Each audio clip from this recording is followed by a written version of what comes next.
C'est David Abiker qui lit la presse pour nous maintenant jusqu'au combien ? Jusqu'au 12 juillet. Jusqu'au 12 juillet. Inclus. Bonjour mon cher David. Bonjour Bruce, bonjour Julie et bonjour à tous. Alors, à la une de vos journaux ce matin, le visage de la révolte égyptienne qui gronde place Tahrir au Caire, où hier, des centaines de milliers de manifestants ont demandé le départ du président islamiste Mohamed Morsi. Ça, c'est Libération. Le Figaro, lui, s'interroge. Les impôts vont-ils encore augmenter en 2014 ? Ce n'est pas exclu, si on en croit le rapporteur du budget Christian Eckert. Il s'y connaît. Les Échos préfèrent insister sur les premières coupes budgétaires dans le train de vie de l'État. 9 milliards d'économies à trouver dans les administrations, toujours pour le budget 2014.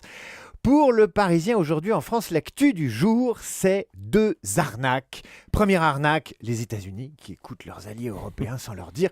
Et puis deuxième entourloupe, en une aussi du Parisien, méfiez-vous de la nouvelle arnaque à la carte bancaire, car les escrocs aussi sont à l'écoute. Alors on commence avec la crise d'espionnite américaine. Alors on connaissait les oreilles de Mickey, il y a désormais les oreilles de Barack Obama et de l'oncle Sam, après les révélations d'Edward Snowden sur les méthodes d'espionnage de l'agence de sécurité américaine Der Spiegel. L'hebdo allemand a dévoilé ce week-end l'écoute massive des communications des institutions de l'Union européenne par les États-Unis. Un vrai traumatisme, d'abord pour les Allemands, toujours pas remis du flicage et des micros mis en place durant la guerre froide. Alors évidemment ce matin, c'est un festival d'indignation, notamment dans la presse française, et même sur Twitter, où Michel Barnier, notre commissaire européen, encourage l'Europe à mieux se défendre des attaques numériques et des tentatives d'espionnage, mais il ne cite pas les États-Unis. Jean-Luc Mélenchon, lui, est bien plus direct. Dans le Parisien, il réclame l'arrêt de toute négociation commerciale avec les États-Unis. Le leader du Front de gauche propose même que la France accorde l'asile politique à Edward Snowden, l'homme par qui le scandale des écoutes est arrivé. Alors au-delà de l'indignation, ça fait des années qu'on sait que les États-Unis espionnent l'Europe à plus ou moins grande échelle, sauf que les micros des romans d'espionnage et de James Bond sont aujourd'hui remplacés par des satellites espions. Le Parisien revient même sur un juron de Jacques Chirac proféré au téléphone par l'ex-président en 2003 et intercepté par les Américains et qui visait George Bush au moment de l'intervention américaine en Irak. J'ouvre les guillemets. Sachez que notre président sait parfaitement ce que le vôtre pense de lui, avait indiqué Sibylin, un officiel de la Maison-Blanche à un collaborateur de l'Élysée. Ils sont aussi à l'écoute de nos données bancaires, les escrocs à la carte. Un autre genre d'écoute fait la une du Parisien aujourd'hui en France, un système d'arnaque à la carte bancaire mis en place par des escrocs de haut vol. Leur méthode, échanger la machine à carte que vous connaissez tous, de plusieurs milliers de commerçants par un terminal à carte mouchard. Un commerçant de Bordeaux raconte. Ils entrent dans le magasin à 3, 2 discutent pendant que le troisième, discrètement, substitue sa machine à celle du commerçant. Et c'est cette machine qui enregistre les coordonnées bancaires des clients et qui permet ensuite aux escrocs de régler des achats frauduleusement.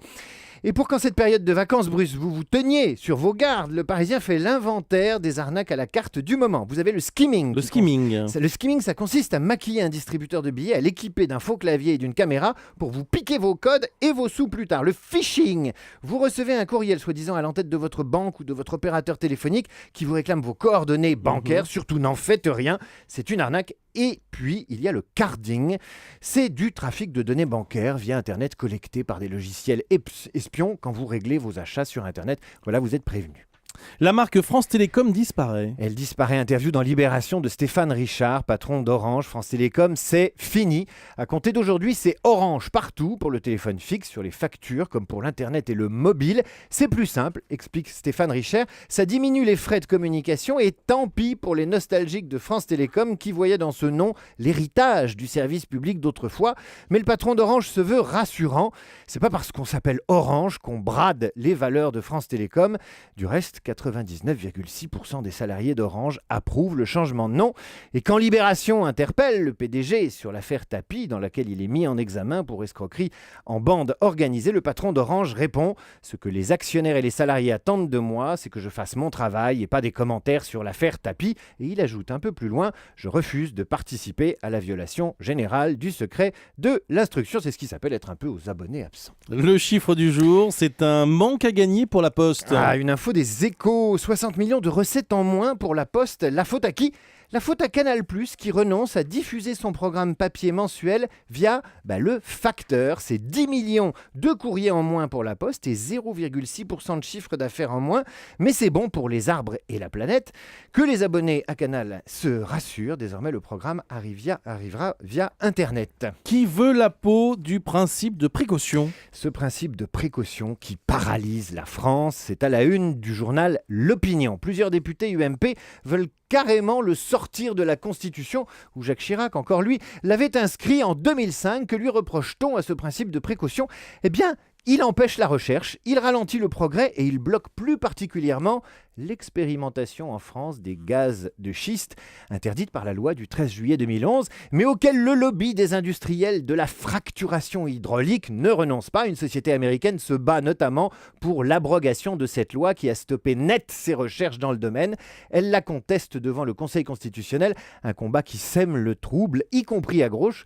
Christian Bataille, député PS du Nord, explique ainsi qu'à cause du principe de précaution, la France est le seul pays au monde, avec la Bulgarie, à s'être interdit toute recherche sur le sujet des gaz de schiste et parle d'une loi absurde. On saura à l'automne prochain si le Conseil constitutionnel est de cet avis. Et puis le clin d'œil du jour, la petite marche après le dîner. Ah, l'été arrive, vous avez bien dîné, vous êtes repu et vous partez faire une marche. Eh bien, vous avez raison. Le supplément santé du Figaro nous apprend que marcher le soir après le dîner, il n'y a rien de mieux, notamment pour lutter contre l'obésité et le diabète. La marche digestive, on appelle ça aussi. Oui, c'est un remède de grand-mère complètement simpliste, mais ça marche. Des chercheurs américains ont testé la marche de 10 sujets qu'ils ont fait marcher après le petit-déj, après le déjeuner et après le dîner pendant 45 minutes. Ils ont fait les mêmes tests après, à chaque fois. Eh bien, la marche la plus bénéfique, celle qui fait baisser le plus le taux de sucre dans le sang, c'est la marche du soir. Mais attention, une marche d'un pas rapide, et ça confirme le vieux dicton. Oui. Manger comme un roi le matin, comme un prince à midi et comme un pauvre le soir. Oh, merci beaucoup David Abiker.